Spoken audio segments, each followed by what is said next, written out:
They called it the surest bet in history. They told you that real estate in Canada only goes up. They told you that buying a pre-construction condo was a ticket to wealth, a passive income machine that would fund your retirement and your children's future. They lied. Today, the bill for that lie has arrived, and for 50,000 Canadian families, the price is not just their life savings, but their entire financial future. Welcome to the year of the Great Default. It is January 2026. The headlines are burying the story, but the court records are screaming the truth. We are witnessing the most catastrophic destruction of wealth in the history of the Canadian housing market. It is not happening in the stock market. It is happening in the sales centers and lawyers' offices of Toronto, Vancouver, and every booming suburb in between. We are watching a phenomenon that experts whispered about in fear but prayed would never happen. The appraisal cliff. It is no longer a theory, it is here, it is brutal, and it is wiping out the deposit money of an entire generation of investors.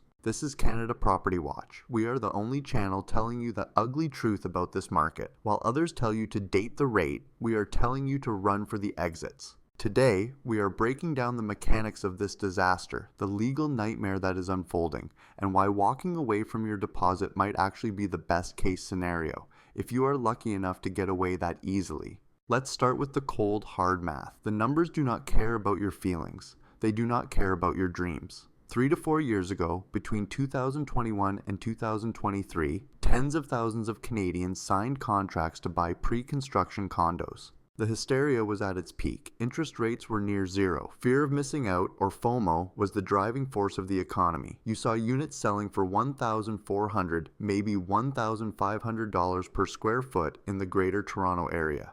A standard 2-bedroom shoebox was selling for $1.2 million. It didn't matter that the unit didn't exist yet. The logic was simple.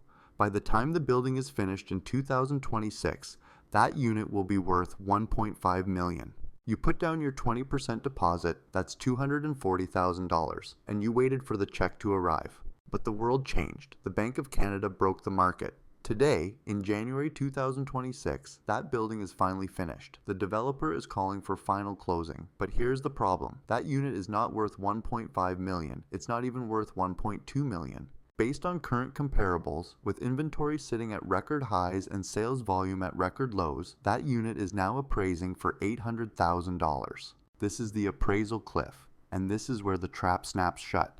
When you go to the bank to get your mortgage for closing, the bank does not lend on the price you agreed to pay 3 years ago. They lend on the value of the property today. The bank will give you 80% of $800,000. That is a mortgage of $640,000. Do the math with me. You agreed to pay $1.2 million. The bank gives you $640,000. You have already paid a deposit of $240,000. You are still short $320,000. You need to come up with $320,000 in cash immediately, just to close the deal. This is not a mortgage, this is cash. Who has $300,000 sitting in a checking account right now? Nobody. The liquidity has dried up, the HELOC is frozen, the parents are tapped out. So, what happens? You panic. You try to sell the assignment, you try to flip the contract to someone else before closing, but you look at the market and realize you are not alone.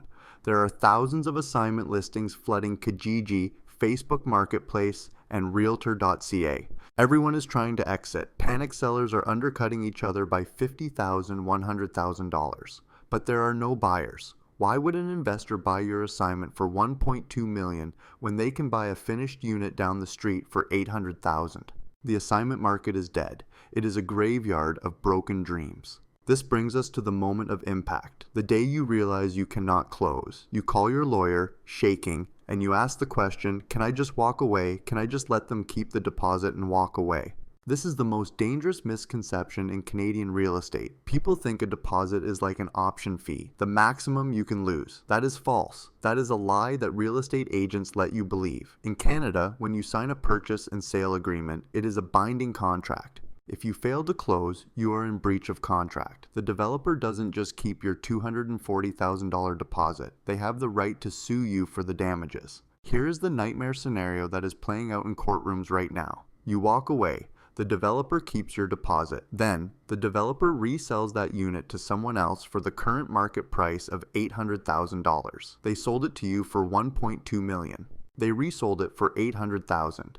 The difference is $400,000. They have your $240,000 deposit. That leaves a deficit of $160,000, plus legal fees, plus carrying costs, plus marketing fees. They will sue you for the balance. They will garnish your wages. They will put a lien on your current home. They will bankrupt you. We are seeing developers who are facing their own insolvency crises becoming incredibly aggressive. They have no choice.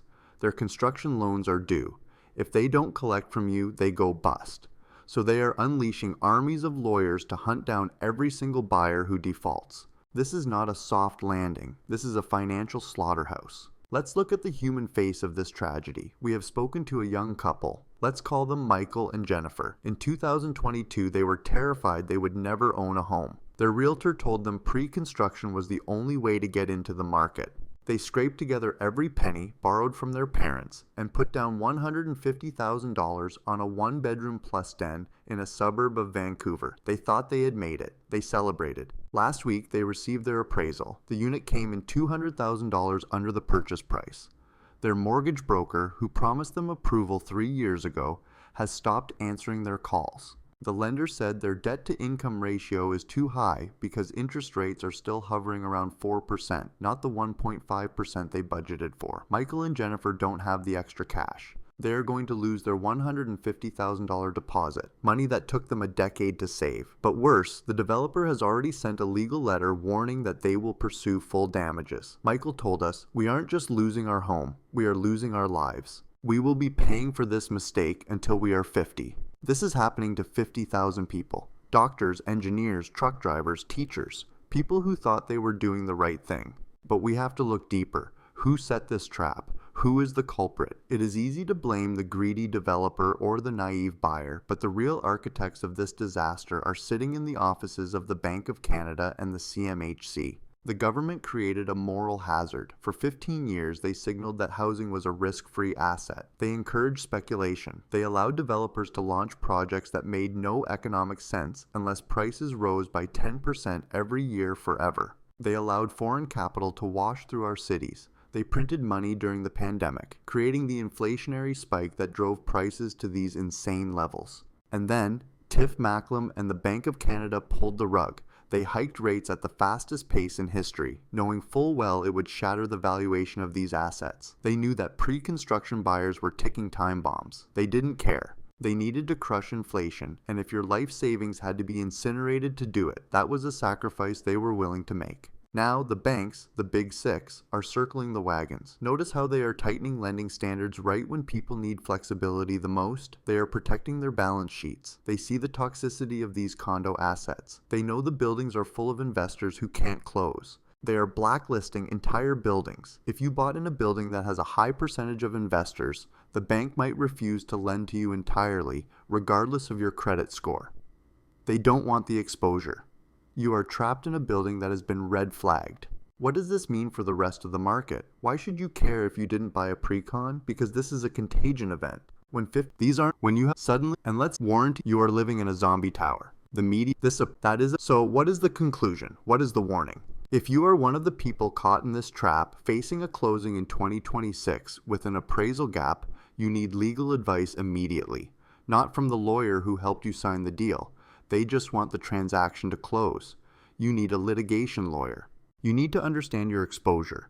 You need to negotiate with the developer before the wave of defaults becomes a tsunami. Sometimes, losing the deposit is the victory if it saves you from $1 million lawsuit. If you are an investor thinking of scooping up a deal right now, don't. You are trying to catch a falling knife. The bottom is not in. We have not yet seen the full impact of the developer bankruptcies. We have not yet seen the flood of power of sale listings that will come from the investors who managed to close but bleed out 6 months later. And for the rest of you, the prudent Canadians who sat on the sidelines and watched the madness, stay liquid, keep your cash safe. The opportunities of a lifetime are coming, but they are not here yet. We are entering the darkest phase of the correction, the phase where hope dies and capitulation begins. The deposit wipeout is not just a headline. It is the end of an era. The era of easy money is dead. The era of consequences has begun. We will continue to expose the rot in this market. We will continue to show you the data that the real estate boards want to hide. But we need your help to spread the truth. Like this video to beat the algorithm that suppresses bearish content. Subscribe to Canada Property Watch because your financial survival depends on hearing what we have to say next. The cliff is here. Don't look down, look ahead, and prepare for the crash.